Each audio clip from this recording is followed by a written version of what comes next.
Mohon maaf, saya sejak kecil anak yatim. Saya ditinggal orang tua saya sejak kecil.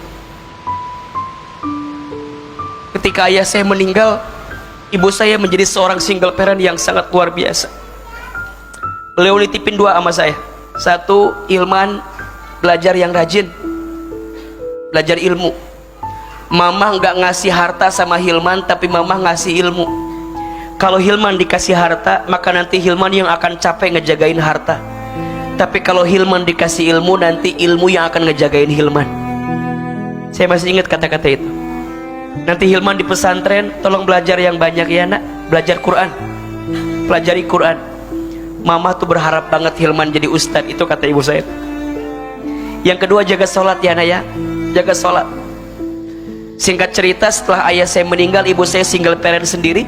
Sampai di kelas 1 SMA, kelas 4 di pesantren, ibu saya sakit stroke, tidak lagi bisa berjualan seperti biasa. Mohon maaf, ibu saya tukang jualan di pasar, ayah saya sebelumnya buruh kuli angkut di pasar. Saya bukan orang kaya, asli dari Garut, Jawa Barat. Kami berangkat dengan genggaman doa dari orang tua kami.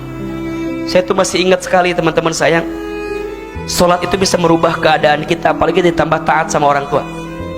Maka teman-teman sekarang cara merayu Tuhannya, cara merayu Allahnya apa? Rayu dengan berbuat baik sama orang tua.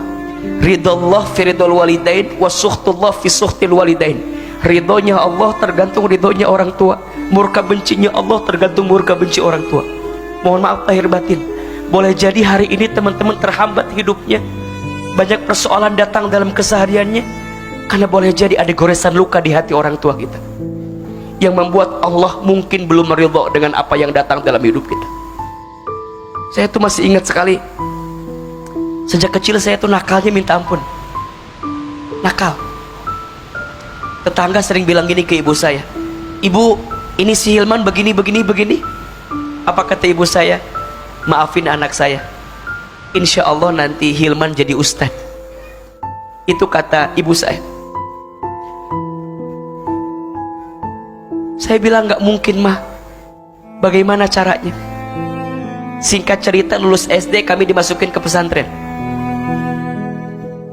Allah berikan izin kita sekolah di pesantren, belajar ilmu agama di pesantren.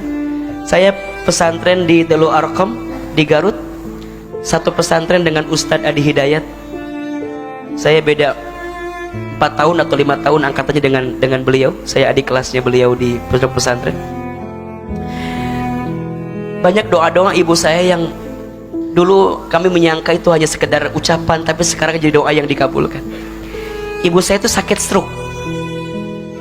Kalau saya libur dari pesantren, saya pulang ke rumah, saya nyuapin ibu saya. Ibu saya itu kalau sarapan pagi-pagi suka nonton ceramah ustadz-ustadz di televisi. Satu kali ibu saya bilang begini, Hilman, iya mah, nanti Hilman ceramah di TV ya, seperti ustadz-ustadz itu. Terus saya bilang, gak mungkin mah, kita orang kampung, kita orang desa. Dulu kita mikir dari Garut ke Jakarta agak jauh gitu, rasanya gak mungkin. Kata mama saya, shh, jangan begitu nak, aminkan saja. Apa kalimatnya? Aminkan saja, amin. Ada iklan pakai bahasa Inggris. Kata mama saya, nanti Hilman sekolah pakai bahasa Inggris, maksudnya ke luar negeri. Dulu saya bilang gak mungkin mah, dari mana biayanya? Kita orang yang gak punya. Kata mama saya, shh, jangan begitu nak, aminkan saja.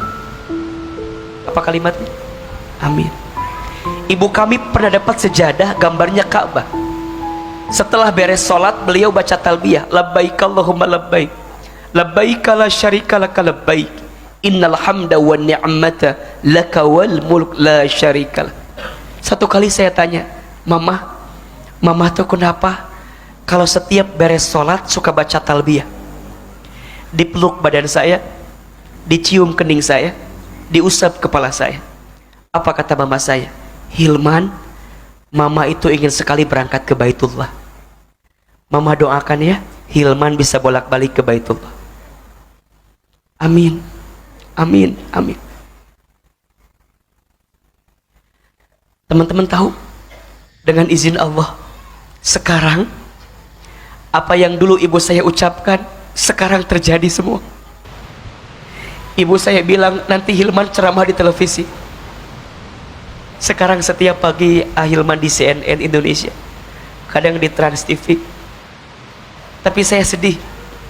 Apa sedihnya? Ibu saya tidak sempat nonton saya di televisi, karena Allah lebih dulu memanggil usia ibu saya sebelum saya tampil di televisi.